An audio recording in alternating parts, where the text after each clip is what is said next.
人哋講到今年金曲獎入圍名單當中，客家新人做嚟講係有非常大眼嘅表現。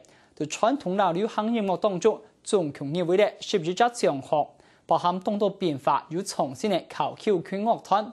嗱，最近當選嘅主持人冼吳尚、林子君，另外係創作歌手王連儒，佢入圍嘅3項變做2擺，最大嘅獎價。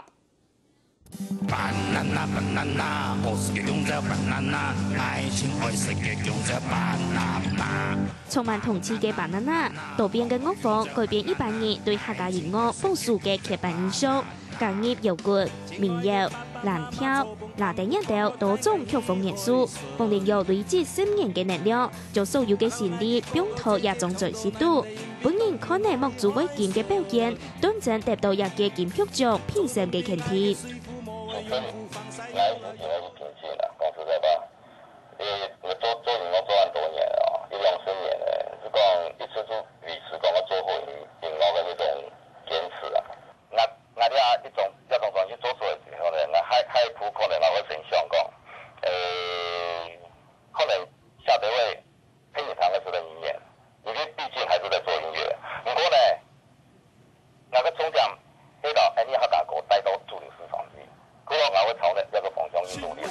除了敦煌雖然不如貝利朝它的高級，但總是讓我們流連忘返腦海的笑容和時間的軌跡，營造一種溫暖的親切感。但是隨着時間流逝，這種景象已經慢慢成為過去的回憶與照片。另外咩唔可以數年嘅含有，現代客家搖滾樂團考球圈，音樂融合族群多元文化，唔但搶有西方 hip hop 風格，還可融合傳統樂器，盡是表現出音樂嘅無限可能。這個獎項我覺得如果就是個肯定，有沒有得獎就是另一回事。我們未來的話，應該也是秉持着我們一貫的風格，就是族群融合。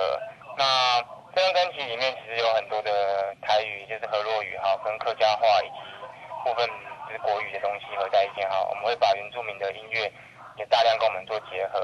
那相信再過幾年，我們的新專輯出來的話，會聽到更多屬於台灣的聲音。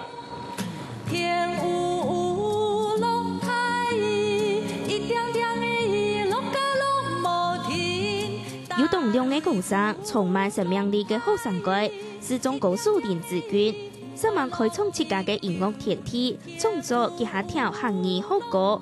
客家妹一種準時，佢們入圍最佳行業歌手獎。今年我一種客家妹嘅準時地位，都見我嘅阿公阿媽，還有我爸爸，所以我會希望一種準時可以得到金曲獎。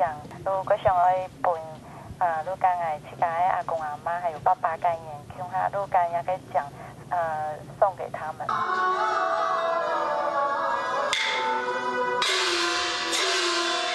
除咗流行音樂之外，傳統音樂方面，張永熙音樂準時未得到良好嘅肯定。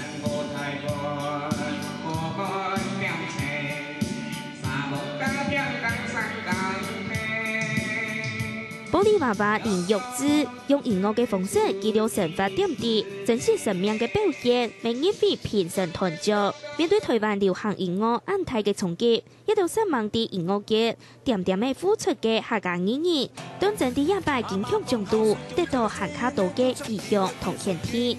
下個新聞7點至5君特別報道。